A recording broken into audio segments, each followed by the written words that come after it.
কর্তৃত্ব হারানোর ঝুঁকিতে ব্রিটেনের একমাত্র ব্রিটিশ বাংলাদেশি মেয়র লুৎফুর রহমান।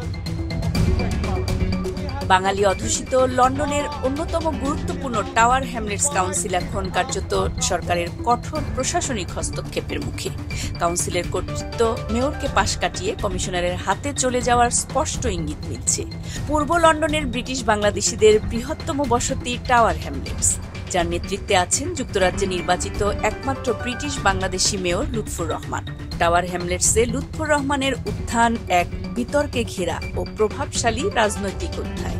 সিলেটের বালাগঞ্জ উপজেলায় জন্ম নেওয়া এই নেতা অল্প বয়সে যুক্তরাজ্যে পাড়ি জমান। আইন পেশায় যুক্ত হওয়ার পর 2002 সালে লেবার পার্টির হয়ে স্পিডাল ফিল্ডস ও বাংলা টাউন ওয়ার্ডের কাউন্সিলর নির্বাচিত হন তিনি। 2008 থেকে 2010 সাল পর্যন্ত তিনি কাউন্সিলের লেবার গ্রুপের নেতা ছিলেন এবং পরবর্তীতে ব্রিটিশ বাংলাদেশি মেয়র নির্বাচিত হন। ব্রিটিশ সংবাদ মাধ্যমে প্রকাশিত খবর অনুসারে সম্প্রতি লুৎফুর রহমানের অ্যাসপায়ার পার্টি দ্বারা নিয়ন্ত্রিত কাউন্সিলের বাইরের অডিটর সংস্থা EY কাউন্সিলের কার্যকারিতা নিয়ে একটি প্রতিবেদন জমা দিয়েছে। প্রতিবেদনে গুরুত্বপূর্ণ দুর্বলতা এবং প্রশাসনিক উন্নতির অভাব চিহ্নিত করা হয়েছে। এতে ইঙ্গিত দেওয়া হয়েছে সরকারের বিধিবদ্ধ হস্তক্ষেপ সত্ত্বেও কাউন্সিল প্রশাসন সংকটের গভীরতা অনুযায়ী প্রয়োজনীয় সংস্কারের গতি আনতে ব্যর্থ হয়েছে। EY এর প্রতিবেদনে কাউন্সিলের 10টি গুরুত্বপূর্ণ দুর্বলতা চিহ্নিত করা হয়েছে। এর মধ্যে উল্লেখযোগ্য হল শীর্ষ 3 সিনিয়র ম্যানেজমেন্ট পদে ঘন ঘন পরিবর্তন, স্থায়ী প্রধান অর্থ কর্মকর্তা নিয়োগে দীর্ঘসূত্রিতা এবং ক্রয় প্রক্রিয়া ও অভ্যন্তরীণ তদন্তে দীর্ঘদিনের ত্রুটিপূর্ণ চর্চা। EY এর পার্টনার স্টিফেন রিড বলেছেন, এসব সমস্যার অনেকগুলোই বহু বছর ধরে বিদ্যমান।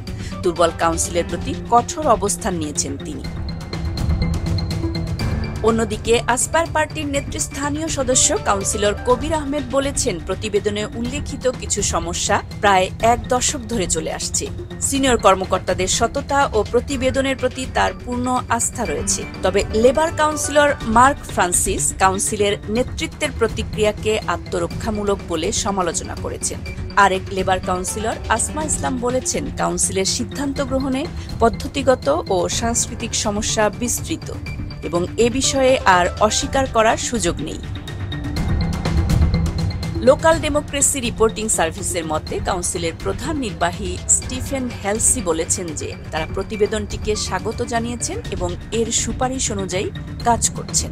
চলমান তদন্ত ও সমালোচনা টাওয়ার হ্যামলেটসের বাসিন্দাদের, বিশেষ করে ব্রিটিশ বাংলাদেশি কমিউনিটির জন্য লজ্জার কারণ হয়ে দাঁড়িয়েছে।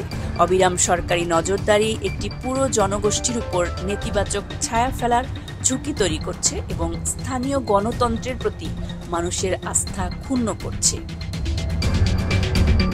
1999 সালের লোকাল গভর্নমেন্ট অ্যাক্ট অনুযায়ী আরও কঠোর হস্তক্ষেপের পথ খোলা রয়েছে। বর্তমানে কম আক্রমণাত্মক দূত নিয়োগ করা হলেও পরবর্তী পদক্ষেপ হতে পারে কমিশনার নিয়োগ। কমিশনাররা আর্থিক ব্যবস্থাপনা, ক্রয় ও সম্পত্তির নিষ্পত্তির মতো গুরুত্বপূর্ণ ক্ষেত্র নিজেদের হাতে নিতে পারেন, যা কার্যত মেয়র লুৎফুর রহমান ও তার পরিষদের ক্ষমতা কেড়ে নেবে। দ্রুত ও কার্যকর সংস্কার না হলে 2026 সালের নির্বাচনের আগেই এই ব্যবস্থা কার্যকর হতে পারে। Politika news, London.